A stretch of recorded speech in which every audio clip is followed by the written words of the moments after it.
आम आदमी जब कहीं किसी पीर फकीर सूफी के पास जाता है, किसी गुरु के पास जाता है, स्पिरिचुअल टीचर के पास जाता है, आध्यात्मिक शिक्षा दीक्षा लेने जाता है, तो सबसे पहले उसको जो है कुछ अहद करवाए जाते हैं।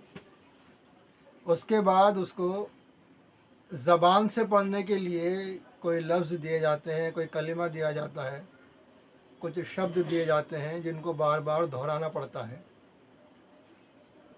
इसको ज़िक्रुल लिसानी या ज़बानी ज़िक्र भी कहते हैं। मकसद ये होता है कि जो ध्यान हमारा इधर उधर भटकता है, विचारों का, ख़यालात का, वो सिकुड़ने लग जाता है। इससे आगे का जो मामला होता है, अगली क्लास जो होती है, नेक्स्ट स्टेज जो नेक्स्ट लेवल होता है, वो रूहानियत का होता है, ख़फ़ी का होता है, यानी उसके बारे में उसके अलावा कोई नहीं जानता कि ये क्या कर रहा है। तो उसकी जो शुरुआत होती है, स्टार्टिंग, इब्तदा, प्रारंभ जो होता है, वो सांसों के ज़रिए होता है। जी बिल्कुल। और मुस्लिम सूफ़ी फ़कीरों के यहाँ जो तरतीब कायम है वो ये है कि जब सांस अंदर जा रहा है और बाहर आ रहा है, जी तो जी। अंदर सांस गया तो अल्लाह और बाहर आया तो हो अल्लाह हो अल्लाह हो। इस पर 1 घंटे रोज़ ध्यान दिलवाया जाता है। कुछ लोग इसकी जगह पर ला इलाहा इल्लल्लाह मुहम्मदुर रसूलुल्लाह, ला इलाहा इल्लल्लाह मुहम्मदुर रसूलुल्लाह। कुछ लोग इसमें या हुसैन या हुसैन या हुसैन या हुसैन ऐसे करवा देते हैं। बिल्कुल। कुछ लोग इसमें या अली या अली या अली या अली ऐसे करवा देते हैं। और कुछ लोग इसमें या रसूल अल्लाह या रसूल अल्लाह या रसूल अल्लाह यानी मकसद यह है सांसों पर ध्यान जमवाया जाता है। बिल्कुल बिल्कुल, क्यों नहीं, बेशक। कुछ लोग अपने मुरीद को खुद अपना ही नाम भी दे देते हैं। मान लीजिए यहाँ पीर फ़कीर सूफ़ी शाह आलम साहब किबला मौजूद हैं, ये अपने किसी मुरीद को ये भी तालीम दे सकते हैं कि जब तुम सांस लो तो ये सोचो शाह आलम शाह आलम शाह आलम शाह आलम, यानी अपना नाम भी कुछ लोग रटवा देते हैं। और इसी को जो है हमारे अहले वतन में अगर किसी आप संत महात्मा के पास जाएंगे, जोगी के पास जाएंगे, साधक के पास जाएंगे, तो वो इसी काम यही होगा सांस वाला, लेकिन इस सांसों के साथ कोई कहेंगे राधे राधे राधे राधे, कोई राम राम राम राम, राधे श्याम, कोई शिवा शिवा, बजरंगी बजरंगी। यानी कि चाहे वो ईसाई फ़कीर हो, यहूदी फ़कीर हो, जैनी फ़कीर हो, बुद्धिस्ट फ़कीर हो, मुस्लिम फ़कीर हो, हिंदू फ़कीर हो, जी जी बिल्कुल बिल्कुल। सांस यूं ही है, सिर्फ अल्फाज शब्द तब्दील होते होते चले चले जाते जाते हैं। हैं। बिल्कुल, क्यों नहीं, यही बात है। अब होता क्या है कि जब हमारा ध्यान चारों तरफ से हट करके सांसों पर आ जाता है, अभी हम जो सांस लेते हैं वो हमारी तकरीबन कंट्रोलिंग सिस्टम के साथ होता है। जैसे आप कुछ लोग जानते होंगे कि बॉडी लैंग्वेज सिखाई जाती है, पर्सनैलिटी डेवलपमेंट उसमें सिखाया जाता है, चलना कैसे, खड़े कैसे होना, कपड़े कैसे पहनना है, सीना भार हो, कंधे तने हुए हों, जी चेहरा जी। यूँ हो और ऐसे बोलना। यानी कि हम नॉर्मल नहीं रहते और हम अपने विचारों के ज़रिए अपने बॉडी को कंट्रोल रखते हैं। ठीक उसी तरह से हमें जिस तरह से सांस लेनी चाहिए उस तरह हम नहीं ले पाते।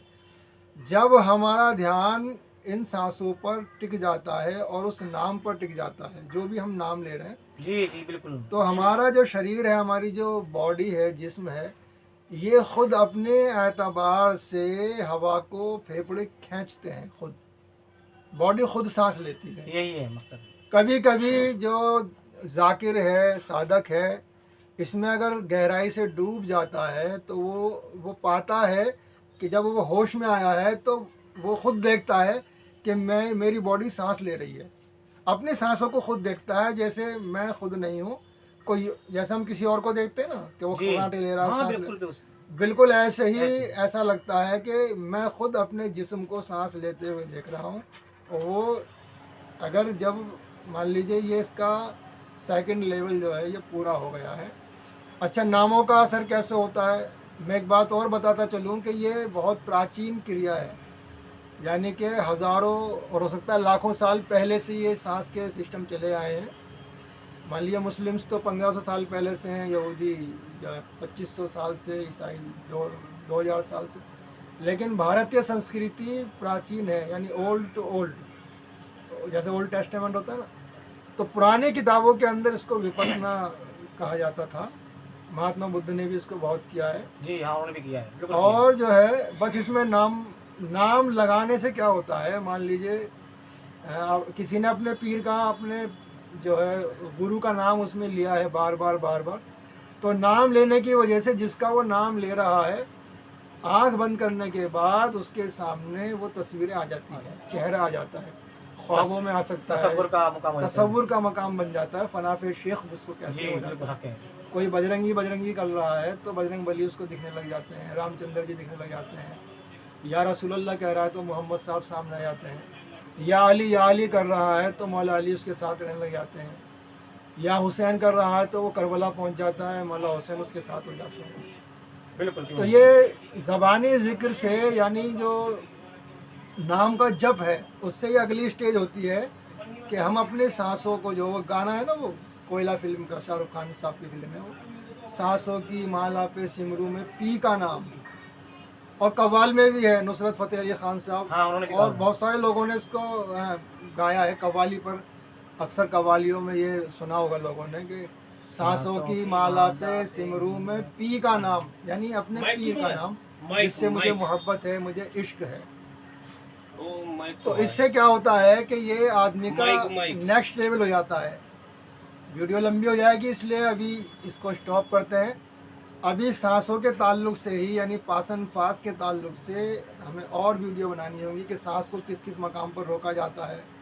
यहाँ रोका जाता है, दिल में रोका जाता है, रूह पर रोका जाता है, पेट की सुंडी में रोका जाता है, और इसको जो है चक्रास पर रोका जाता है, मूलाधार चक्र है, स्वादिष्टान चक्र है, हृदय चक्र है। मतलब जो है समाजियात अलग हो रहे हैं, लेकिन बॉडी ही के अंदर सांस को अलग अलग जगह रोक करके वहाँ पर जो है ध्यान को केंद्रित किया जा रहा है, जिसको मुराकबा कहते हैं, मुराकबा किया जा रहा है। और इससे बहुत सारी चीज़ें जो आम आँखों से नहीं नज़र आती हैं, वो बसीरत से या फिर थर्ड आई से या दिल की आँख से या नूर की आँख से नज़र आने लग जाती हैं। जी बिल्कुल हक। बहरहाल सभी देशवासियों को हमारी तरफ से शुभकामनाएं। आज 14 अगस्त की शाम है 2025, कल 15 अगस्त है। जय हिंद, जय भारत।